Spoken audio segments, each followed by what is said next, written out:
한국은 아시아에서도 높은 평가를 받는 양질의 교육을 갖춘 국가입니다. 교육을 발전의 뿌리로 여기며 교육 발전에 투자하는데 중점을 두는 국가 중 하나이기도 합니다. 따라서 한국은 많은 유학생을 유치하여 생활하고 공부하고 있습니다.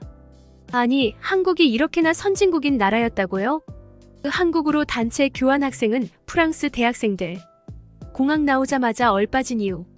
한국의 한강 근처의 한 대형 식당. 이곳에 식사를 하러 온 프랑스 여성이 연신 인상을 찌푸리며 불평을 늘어놓고 있는데요. 결국 그녀는 컴플레인을 걸기 위해 호출벨을 누르게 되지만 자신의 호출에 오게 된 한국인 직원의 얼굴을 보고 이건 말도 안 된다고 읊조리며 머리를 감싸쥐고 맙니다. 그렇다면 이 외국인이 한국에서 대체 무슨 경험을 했던 것인지 자세한 내용 살펴보도록 하겠습니다. 안녕하세요. 저는 프랑스 출신의 대학생 아가트라고 합니다. 저는 현재 컴퓨터 과학과에서 공부하고 있고 프랑스 최고의 여성 개발자가 돼서 프랑스의 우수한 IT 기술을 전 세계에 알리자는 목표를 갖고 있는데요. 그리고 제 2살 터울의 언니도 저와 같은 전공과 같은 꿈을 갖고 열심히 앞으로 나아가고 있었습니다. 그런데 언니는 어느 순간부터 변해버렸어요. 갑자기 난데없이 한국으로 교환학생을 가더니 그대로 한국으로 기술 이민을 가겠다는 헛소리를 해대며 프랑스로 돌아오지 않고 있거든요.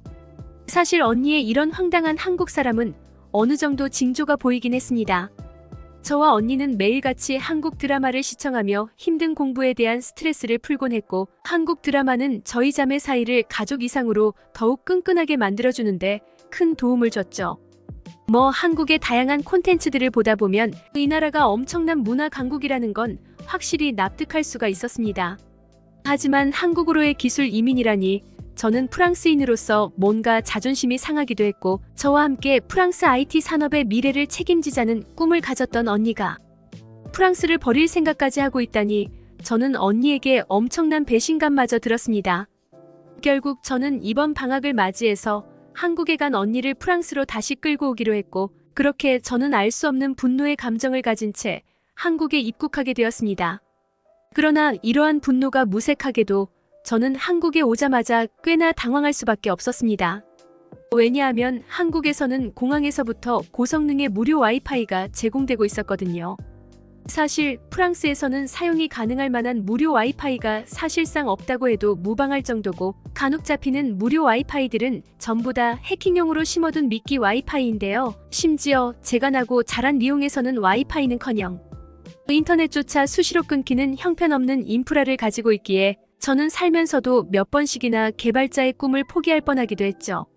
하지만 어떻게 한국은 수많은 사람들이 이용하는 공항에서 이 정도의 놀라운 속도의 와이파이를 전혀 끊김없이 유지시킬 수가 있으며 심지어 무료로 제공할 수가 있단 말인가요? 저는 한국의 이러한 우수한 IT 인프라를 보고 약간의 혹하는 마음이 들기도 했지만 어쨌든 저는 다시 침착을 되찾고 언니를 찾으러 경기도로 향했습니다. 그런데 저는 버스에서 내린 뒤 언니의 집을 찾아가면서 뭔가 이상하다는 것을 느끼게 되었습니다. 왜냐하면 한국에서의 모든 과정이 너무나도 순조롭게 풀리고 있었거든요. 저는 분명 한국에 처음 와본 외국인임에도 휴대폰 지도 앱 하나로 어떠한 시행착오 없이 언니가 살고 있다는 집에 거의 도착해 갔는데요. 사실 유럽인으로서 그리고 그 전에 프랑스인으로서 초행길을 이렇게나 빠르게 찾아갈 수 있다는 건 말이 안 되는 일입니다.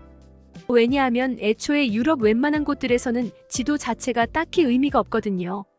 리옹만 해도 그렇습니다.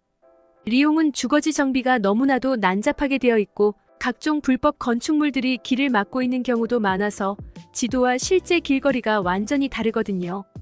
그리고 골목길 으슥한 곳에는 늘 노숙인이나 약쟁이들이 초행길을 걷는 순진한 여행객들을 호시탐탐 노리고 있기에 지도만 믿고 그대로 가다간 정말 봉변을 당하기 십상이죠.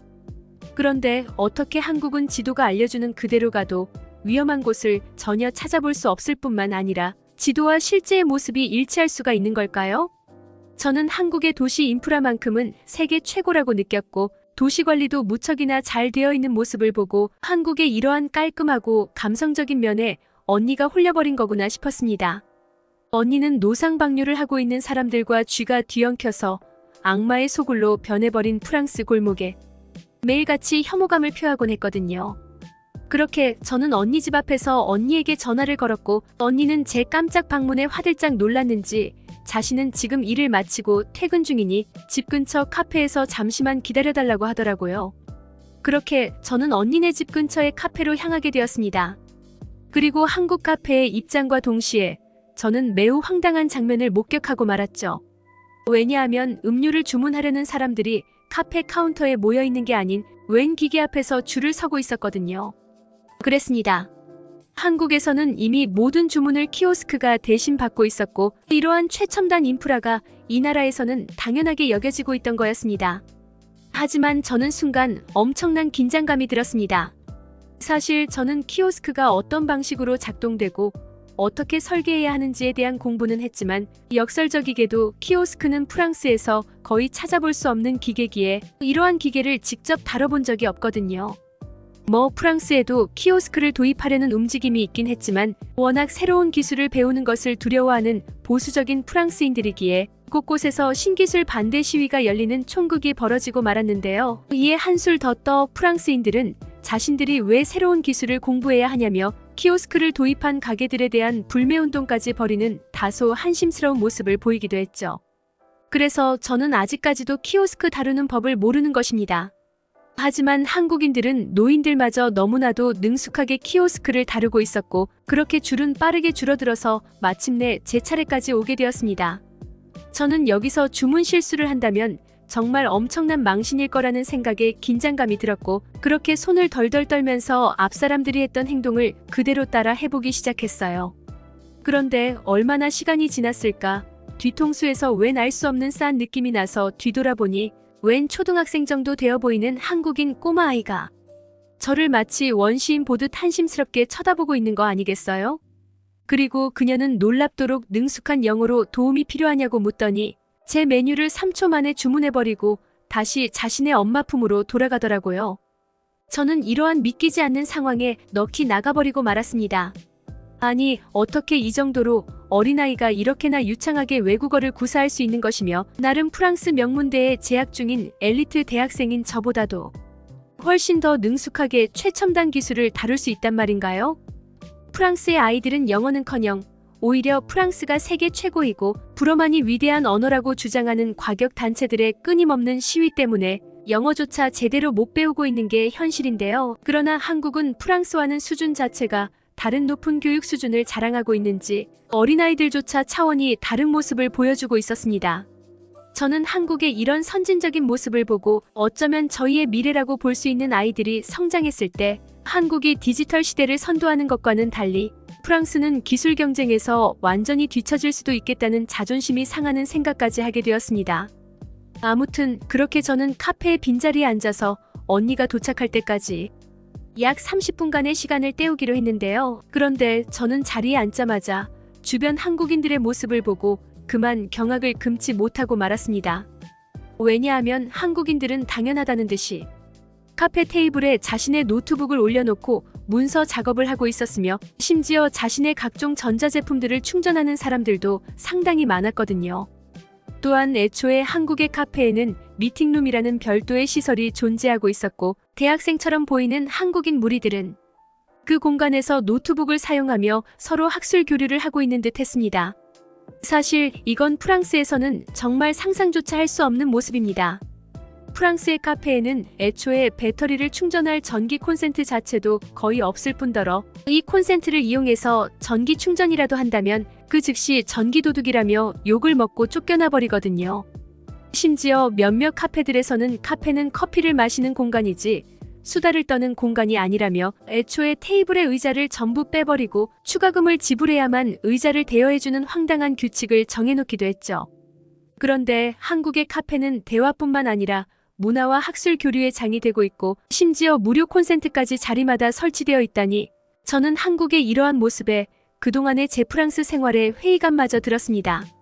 저는 개발자를 꿈꾸는 학생으로서 가끔 조별 회의라도 해야 한다면 해킹된 가정집의 와이파이를 몰래 잡아서 그저 골목길에 걸터앉아 작업을 수행해야 했거든요. 프랑스에서는 무료 공공 와이파이를 도저히 찾아볼 수가 없고 그래서 다른 가정집의 와이파이 비밀번호를 해킹해서 판매하는 전문 사이트까지 존재하는 게 현실입니다.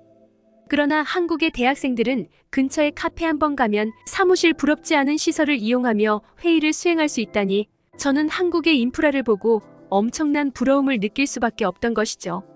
그렇게 저는 혹시 몰라 챙겨왔던 노트북으로 간단한 코딩 작업을 수행했고 시간이 흘러 언니를 만날 수 있었습니다.